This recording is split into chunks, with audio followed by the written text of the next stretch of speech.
Welcome, one and all, to the Knights of Trinity annual report for the year that should not be named, 2020. This is usually provided by means of the council standing up in the crow's nest at Slains Castle and discussing our year with you all. For some reason, which temporarily eludes me, it's not really an option for us this year. So as a result, here is that update, just not presented in the usual way. I'll warn you up front, a lot of what's in here is very much affected by the COVID-19 pandemic. There's been a lot of not as usual and unprecedented this year, and me sitting here saying that feels exactly as dumb as it sounds.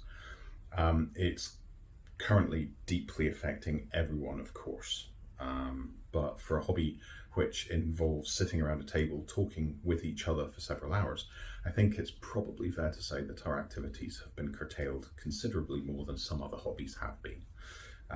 As we sort of crack on with the report, you'll see what I mean. Let's start, as we usually do, with some statistics, membership numbers first. There are 98 members of the club right now who have an active membership. 30 members have chosen not to renew their membership with us this year, and 28 inactive members were removed from our records on the 31st of December last year as per our data protection policy. As a reminder, the 30 currently inactive members will be purged from our systems on the 31st of December this year. We've made a facility available online for those who aren't sure if they are on the inactive list, so they can check their membership status, renew as necessary, or get in touch with us so that we can get things sorted out before their details are purged automatically at the end of the year. In terms of games, we've had a few of those, 49 to be precise, covering a wide selection of genres from purely narrative and diceless epic fantasy, fast-paced action Hong Kong theatre, to tossing coins to your Witcher. We want to thank all of the GMs for running these games for us, and to the players for making them entertaining for everybody. It is worth noting the number of games we're currently offering has dropped as a result of the move to online play that we were forced into. We were planning around 13 games in Slains at the start of the year. It's 97 people at maximum occupancy, and we were planning for more. We're currently planning around 6 games on Discord at the end of the year, which is sort of 42 people when they're full. There's no doubt that online play can be a very different experience from in-person play, and these numbers do seem to back that up. We totally understand the position of those who aren't fans of online play, and we do hope that we'll be in a position to bring back in-person play soon. For those who have joined us on Discord, we'd like to say thanks for helping us get a handle on how to support you all in that environment, and for helping us fine-tune it as we go. It's been a little bit experimental, but we appreciate the help that we've received. Because we're talking digital, we'll take a quick segue into information governance issues just for a minute. These stats that we produce all come from our digital and physical sort of filing systems. Information relating to our members and the games that they choose to play are covered by the GDPR, which is the European Union General Data Protection Regulations. However, as of the 1st of January, that changes as we leave the transition period with the European Union and we move to a United Kingdom only copy of those regulations. Initially, nothing will change, although we've taken the steps that we can this year to ensure that data that we work with is now held solely inside the UK. As much as possible. The exception is the data that's held in Discord. We did that to avoid any difficulties moving forward. We are currently aware that UK data privacy standards will change and will fall with the implementation of the UK-Japan trade deal. We're monitoring that situation quite closely. Our primary concern here is the protection of your information. If there's anything that impacts our ability to do that in the way that we have up to this point, then we will of course bring that to you, along with any recommendations that we might have. So, despite the world grinding to a halt, there have still been things that have happened this year. So let's take a quick review of the year's events. We've made quite a few announcements to the people directly affected by the Nationals versus COVID situation this year. But for those who haven't been directly in the loop, here's a quick summary. The UK National Role-Playing Competition was due to happen in April, but due to the pandemic breaking, it was postponed until September. When the impact of COVID showed no signs of abating, it was postponed again until Easter 2021. The venue of Sheffield hasn't changed, just the dates. Problems have arisen all the way along with getting dates confirmed by the university and with the booking made for accommodation with Travelodge, who stand virtually alone in the UK in terms of how their cancellation and refund policies work. We continue as a council to hold our breath to see what will happen next in this saga while we wait for confirmation from Sheffield as to what is happening on their end. This isn't just us. Our friends from other teams are asking the same questions that we are and are getting the same response. We commend the Exiles 2020 team for their patience. The council are members of the team and are in exactly the same frustrating boat here. Special thanks does need to go out to our chief cat herder, Kerry, who in the midst of everything else going on has continued to ask questions and try to get answers for us, despite entire university departments and company service teams disappearing due to furlough or redundancy, dates moving back and forth, student and team representatives disappearing as they finish their university careers and so on. It's an ongoing battle. Kerry is showing tremendous grace under fire. With luck, as things settle down, the situation will become a bit clearer. We'll share that news with the team as soon as we have it. Despite the issues around the Nationals, however, there has been one good thing that came out of it. We were able to spend an afternoon in Duthy Park handing out the Exiles team shirts and hoodies with as much social distancing as we could muster. LGS added some of his infamous chainmail gifts as part of a lucky dip. It was a fun afternoon, despite how bleak things were overall at that point in the year. It was truly lovely to see everyone that came along. Hopefully it won't be too long before we're all back and able to mingle properly again for real. In other news, the club has now branched out to other virtual games platforms, namely via our Steam group. If you don't know what that is, it's effectively a small user group on the Steam platform, which is used to buy and play PC games. It's pretty easy to set up and join the group. Just search for Knights of Trinity Steam on your search engine of choice and we should pop up. We're currently sitting at 21 members of the club having signed up, but there's always room for more. We set up the group to give those who aren't keen on role-playing online another way to interact with the group, though everyone seems to be quite busy on a Tuesday for some reason or other. So far, we've had some action in Among Us and a total friendly, in no way competitive Blood Bowl Cup. We are always on the lookout for more game ideas, but we'll cover that in a little bit. Occasionally, we do get the opportunity to help test the next generation of games, and this year saw us take on a couple of great ones. Modifius is releasing and recently started their pre-order on a role-playing game based on the Dune universe created by author Frank Herbert to go along with the new movie franchise that's being directed by Denis Villeneuve. And a bit closer to home, we looked at a Made in Scotland game that we in the club helped to test in its first edition incarnation, a game called A-State. This dark urban dystopian game is back for a second edition, this time using the Forged in the Dark game system, and we've helped test that out too. This testing of games is really important. It gives designers a chance to see if their game mechanics work in the way they expect, and occasionally gives them ideas around how to adjust them if they don't. We'd like to thank everyone who volunteered to help out with these testing programs, even if they didn't ultimately get a chance to play them at a table, which, due to our pandemic issues, ended up being somewhat more complicated than we expected them to be. One event, though, has passed us by this year, and it's frankly a little bit upsetting to some of us that we've not been able to do anything about it. Let me take you back in time to the year 2001. for those of you who weren't even born yet, for the previous 10 years, the game Vampire the Masquerade had left an indelible mark on the gaming community. Groups of gamers had become increasingly diverse. The focus had shifted from combat-based to story-based storytelling, sort of again.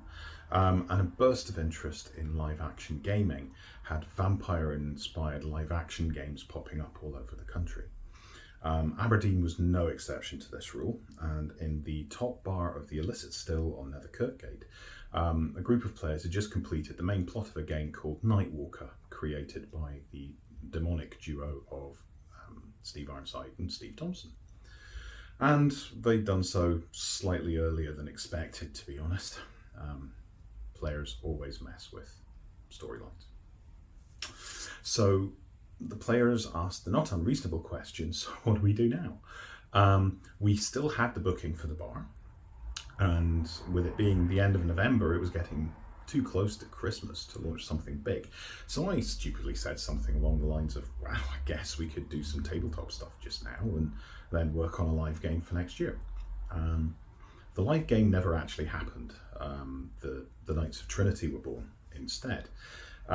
So in the intervening 20 years, we've met hundreds of players, played scores of games against 1,000 weeks. Well, nearly. We've had to miss a couple here and there. But at a very rough estimate, we've managed something like 30,000 hours of play. We've played in 10 different venues across Aberdeen, starting at the Illicit Still, Henry J. Bean's, RSVP, the Basement, the Charlotte Bar, Corova, Keelow, the Wild Boar, and Slains Castle. And that included a week at Exodus when they were rebuilding stuff and moved us up the road without us having to lift a finger. The important thing for us, though, is that we've managed to create a community that is consistently praised for its friendly, inclusive and welcoming nature. And that really can only come from the people who are inside it. We really did want to celebrate this year, but with everything that's happened, it just ended up not being possible or practical to do it justice. So as a result, we've decided to wait, and we will celebrate our 21st birthday next year instead, properly. At this landmark, though, we did want to say thanks. We want to say thanks to the venues who have hosted us, the Games Masters, past and present, who have provided week after week of entertainment, the players who have given enthusiasm and feedback and everything that we needed to keep us going, and the members of the club who stepped up along the way to help out when things got tough. I personally want to thank the other members of the council. I want to thank Steve for agreeing to start this with me 20 years ago.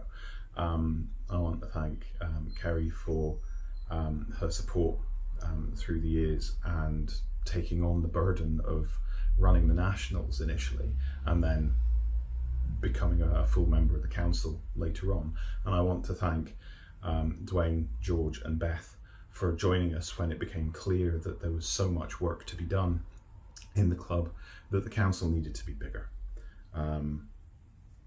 It is a team effort, and I know that we couldn't have got to 20 years unless there was a gang of us all pulling in the same direction. So thanks. So with all those thanks said, let's get ready to sort of party properly next year. 2021, 21st anniversary of the birth of the Knights of Trinity. So earlier in the year, as part of our celebrations, we planned to introduce the opportunity for people to nominate their worst dice roll of the year. We named it after a member of the club whose dice rolls have passed into infamy, Kerem Dixon. So we put out the post and waited for nominations to come in. The nominations that we've had, the council have considered them, have scored them independently, and I've compiled the final results. I'd intended to report the runner-up and the winner, but you'll end up hearing three here because in true Knights fashion, we ended up with a joint runner-up. So the first runner-up, in no particular order here, comes from a Call of Cthulhu game where Robin's character had 1 hit point left and rolled a 1 on the con check to stay conscious. Naomi's character rushes in and rolls first aid and gets 100. And if you don't know Cthulhu, that's an automatic fumble. James's character then comes running in too and also rolls a 100 for first aid. It's unsurprising Robin's character doesn't survive the ministrations of these two, and proof positive. Bad dice rolls kill characters. Terrible thing. Our other runner-up takes us to the 7th Sea universe. The party were trying to recruit a member for their crew who had put their pig, called Kevin Bacon, into a pig fight and was going to use the winnings to retire. The party couldn't have that, so they attempted to sabotage Kevin Bacon's chances by getting it extremely drunk and by slapping a rune on it to penalise its dice rolls further. This took the dice roll from 5 keep 3 down to 3 keep 1 against its opponent, Hermione Hamhock, who was rolling 4 keep 2. When Kevin Bacon rolled, one of the d10s exploded and exploded again, giving the extremely penalised Kevin a final roll of 29. Hermione Hamhock ended up being badly mauled as 2 hours of planning and play went up in tasty, tasty smoke. So, to our winner. The game is Star Wars. The party are up against an AT-AT and things are looking pretty grim. Stuart, the GM, warns the table the AT-AT has a bonus of 39. Unless it rolls a 1, you are not going to beat it. One of the great truths hidden away in Star Wars is from a line used by Han Solo. Never quote me the odds. Stuart goes on to prove this to be absolutely true by rolling the dice. As the now expected 1 clatters into view, we are reminded particularly that tempting fate is really just not a good idea for a GM. So congratulations, Stuart. The Dice Shaming Award for 2020 is well and truly yours. At the end of March, the council had to make a difficult decision. Did we suspend the club for a short period and see what was going to happen with the pandemic, or did we try and bludgeon on? Turns out we were onto something. It's been 9 months now since we were all in Slains, which has pretty much sucked for everyone concerned. We know that many of you love meeting up on a Tuesday and kicking back for a few with friends and a drink and a good game. We know how hard it's been for those of you who've had to shield or do so for family members, or for those of you who miss the social element of the club. And of course, this is all true as much for the staff at Slains as it is for members of the club. As such, we were plunged into a frantic scrabble of setting up a Discord server and arranging a schedule, so as not to cut short the initial campaign block. It's not always been perfect, but bar a few wheezes and hiccups, it's managed to chug along pretty well. Many thanks to our volunteer moderators, by the way, Scott and Tabitha, please take a bow, and to the rest of the council for their work in terms of running, organising, simply being there to give feedback and assist in fine-tuning our systems and making corrections inside Discord as needed. One of the things that we had to change was our block system. Now, last year at this time, we spoke about how we would be investigating, changing the system, analysing alternatives and how they would impact the club. To be honest, all thoughts of that reform kind of fell by the wayside, and they've been pretty far back on the back burner. Once things get back to normality, we hope to sort of pick that up and investigate that further again. Going forward from here, with hope to get round tables in the future, we are going to be keeping the current sort of 7-5 structure. So that's 7 weeks of a feature block, 5 weeks of a campaign block. This will get repeated 4 times across the year, giving us 4 7-week features and a 20-week campaign. Those who are good at arithmetic or are secretly using a calculator will note that's a bit short in a year that sort of runs January 5th, 21st December. So surely, our sums are wrong. Not exactly. Following each campaign block, bar the last one, because we'll all be getting ready for the festivities at that point, we will have a 4 1-week only block. This is the chance for GMs who have a one-shot idea to give it a try. It's also an ideal time for us as a club to bring in any new members, especially once we get back to Slains. This stops newbies feeling thrown into the deep end of existing games, or GMs having to finagle them into a campaign in a potentially awkward spot. Now, sometimes there won't be any newbies or people wanting to run one-shots. As such, we'll allow in those places a campaign to be extended by an extra week. However, we're looking to minimise that where possible. Obviously, online, if there are few or no new members, it's easier. But once we move back to Slains, we'd be looking for people to utilise this week to allow those who usually don't step forward a chance to do something a bit different. This is, of course, subject to ongoing review, and as we mentioned before, we're trying to find the right balance between sort of fulfilling games and allowing folks to mingle and experience new games and players. So as the year progresses, we'll return to the scheduling question. However, barring some sort of catastrophe, or maybe I shouldn't tempt fate there really, this will be the structure we'll use for the entirety of 2021.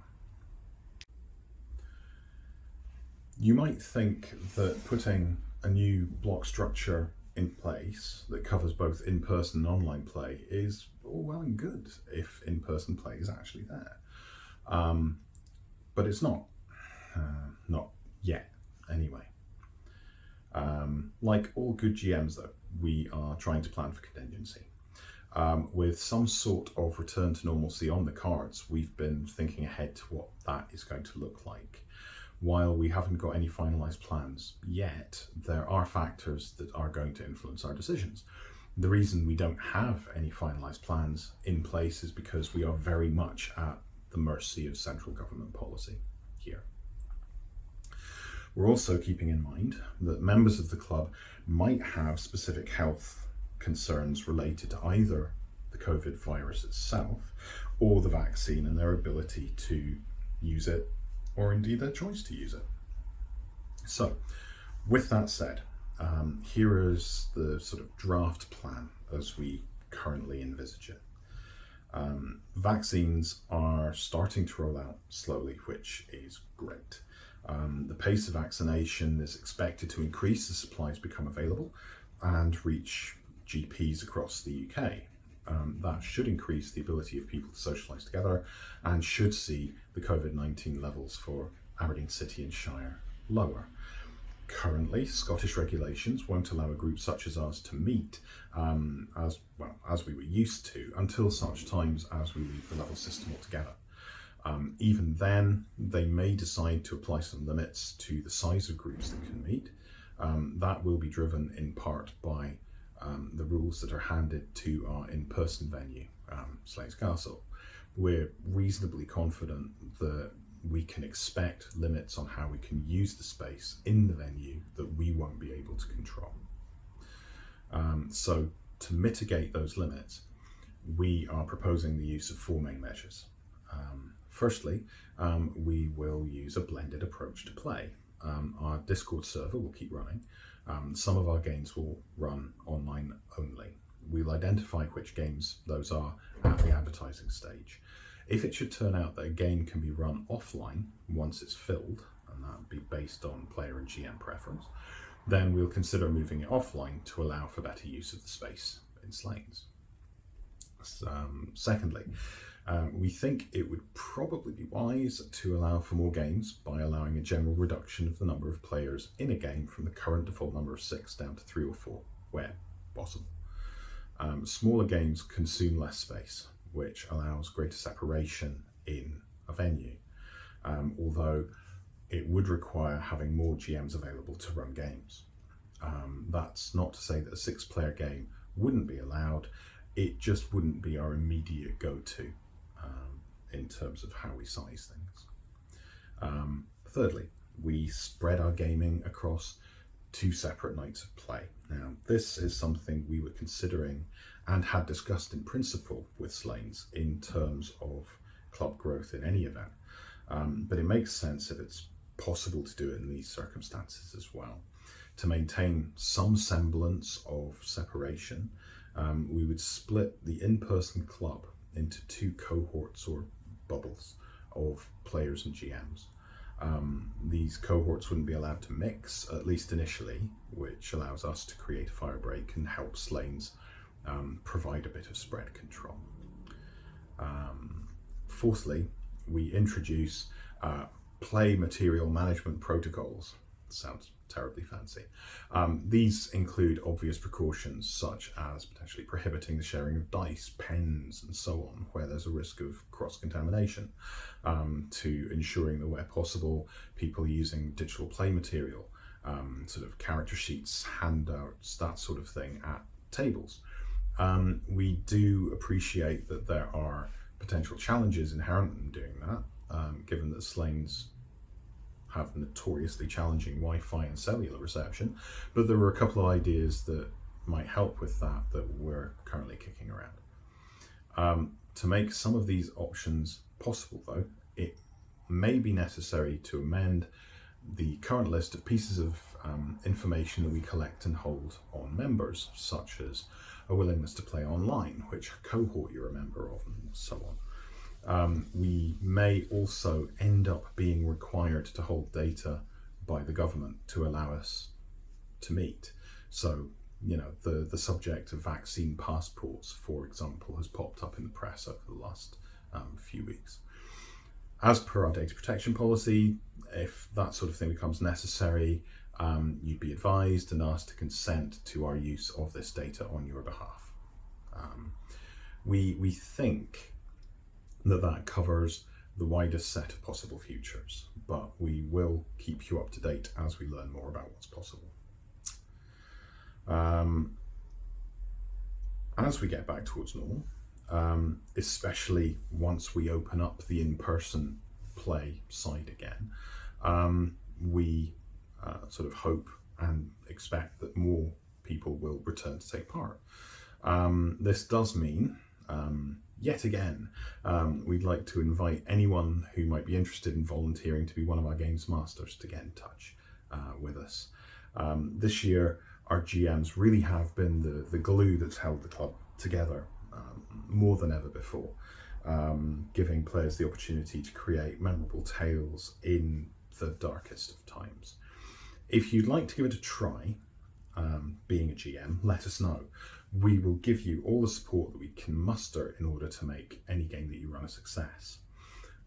Ordinarily at this point, I'd be talking about doing workshops if numbers were there to allow for it.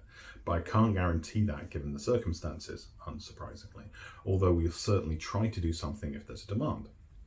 If you want to get guidance right now, I can point you at places like YouTube, where there are some terrific resources, including the How to Be a Great GM channel, which is pretty useful for new and old GMs alike. One of our perks of membership is the Knights of Trinity Library, which, if you haven't heard the spiel, contains games, supplements, scenarios, some card games, board games, dice games, and some other miscellany that's been donated to the club over the years. We had started a recataloguing exercise to verify the collection when lockdown happened. Since then, it's not been possible to keep that going. So it's been suspended until such times as government protocol allows us to continue that work. In addition, to make life as simple for us as possible and to minimise risks both to the council and members, we're also suspending borrowing from the library until further notice to protect against the risks of community spread. We will continue to review the situation regularly, and we'll reopen the library as soon as it's practicable for us to do so. So, to our event management and events going forward into the next year.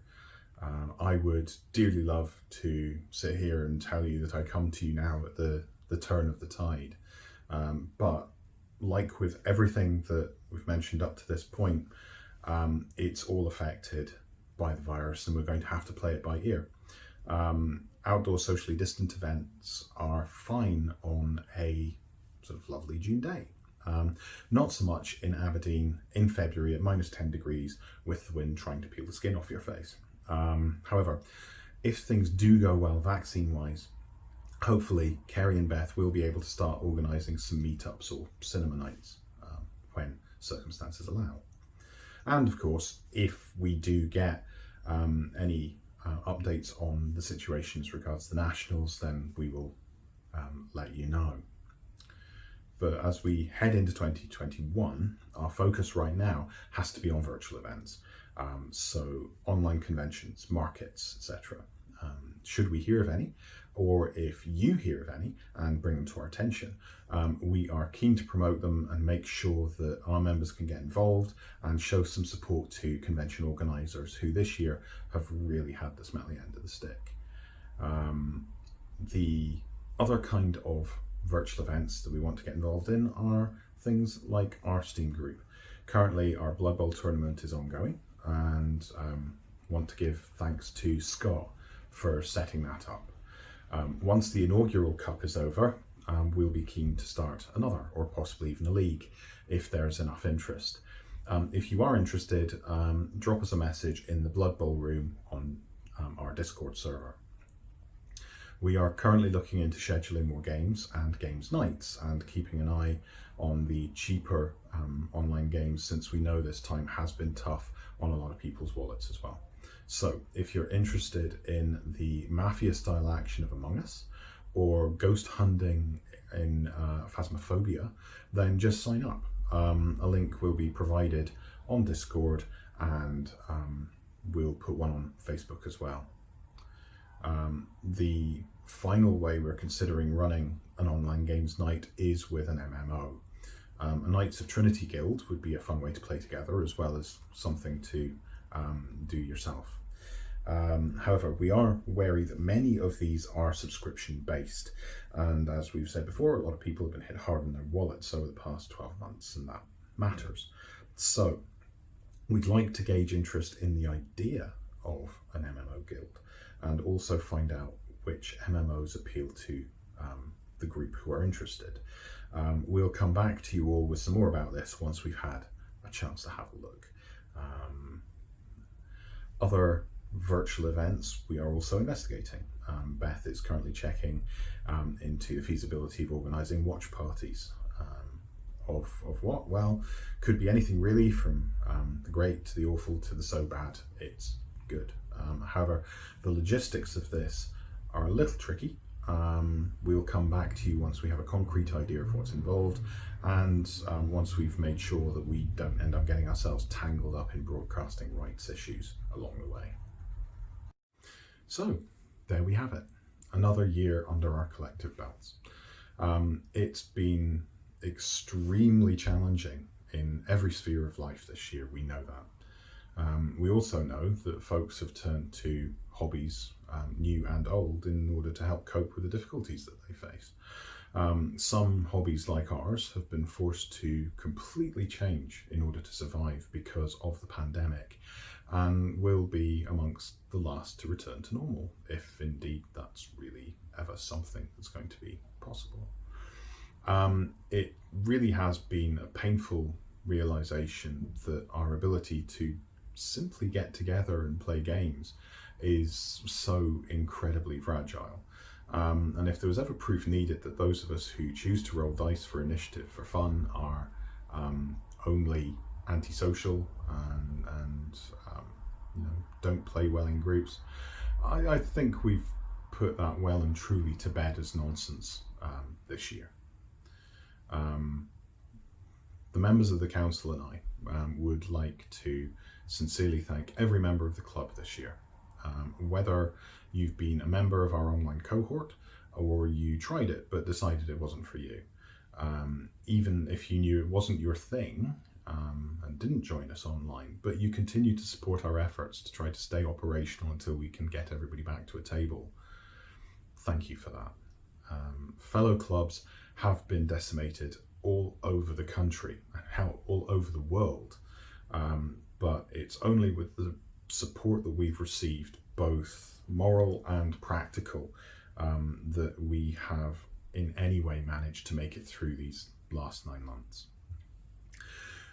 We do hope that it's not too long before we can start delivering some good news about the club's future post-pandemic. But in the meantime, we wish you the very best of the holiday season, whatever your circumstances happen to be, and wish you a bright and prosperous new year. This is Big Beard Steve, Knights of Trinity President, signing off.